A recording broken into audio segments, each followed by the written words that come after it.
আসসালামু আলাইকুম রহমতুল্লাহ। জুম্মার দিনে যে 8টি আমল করলে জান্নাত। জুম্মার দিন সপ্তাহের বাকি 6 দিনের চেয়ে আল্লাহর কাছে অধিক মর্যাদাপূর্ণ। এই দিনটি মুসলিম উম্মাহর জন্য একটি ঈদের মতো।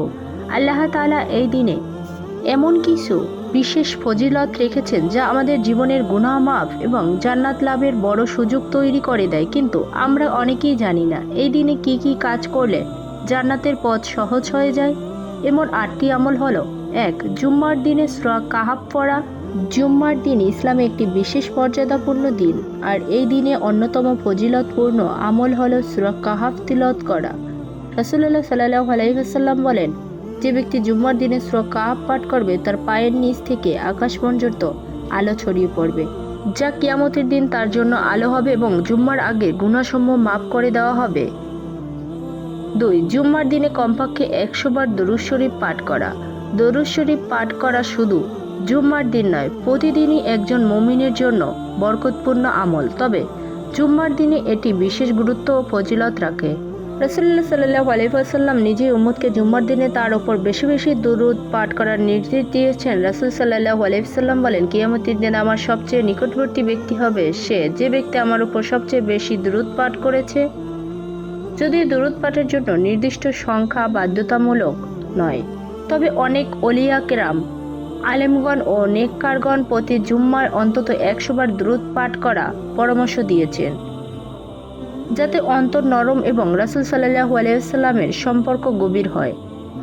3. জুম্মার দিন দোয়ার গ্রহণযোগ্য সময় খেয়াল রাখা। জুম্মার দিন আল্লাহ তাআলা বান্দাদের জন্য একটি বিশেষ মুহূর্ত রেখেছেন যখন বান্দা যদি দোয়া করে তা অবশ্যই কবুল হয়।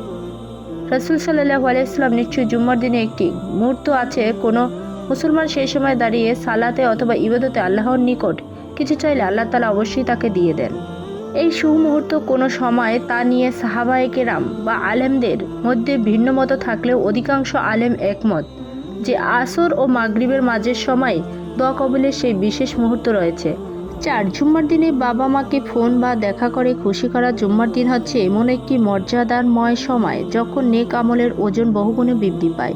এই দিনে আল্লাহর সন্তুষ্টি অর্জনের অন্যতম পথ হলো মা বাবার সন্তুষ্টি অর্জন, যা ইসলামের দ্বিতীয় সর্বোচ্চ দায়িত্বের মধ্যে গণ্য হয়েছে। আল্লাহ তাআলা বলেন, তোমার প্রভু আদেশ দিয়েছেন তাকে ছাড়া আর কাউকে উপাসনা করো না এবং বাবা মার সাথে সদ্ব্যবহার করো।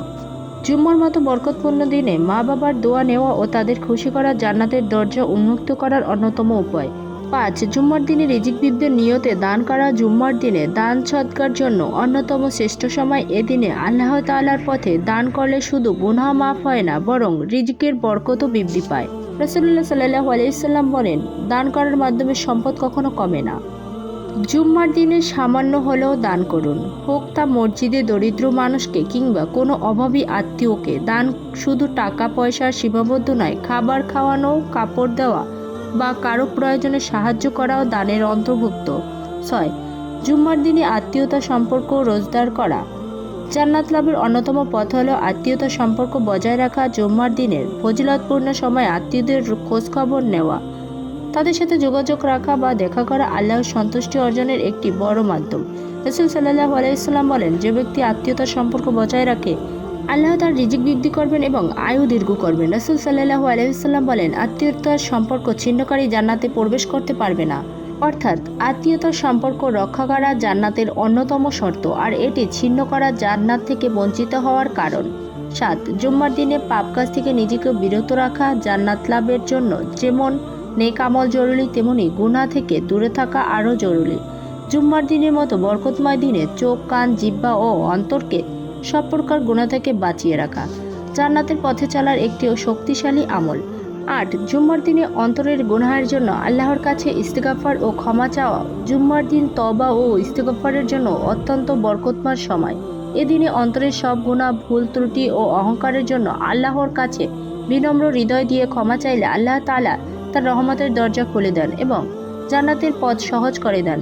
জুম্মার দিন আল্লাহর বিশেষ রহমত ও মাগফিরাতের দিন। এই দিনে করা ছোট ছোট নেক আমল গুনাহ মাফের মাধ্যম হয় এবং জান্নাতের পথ সুগম হয়।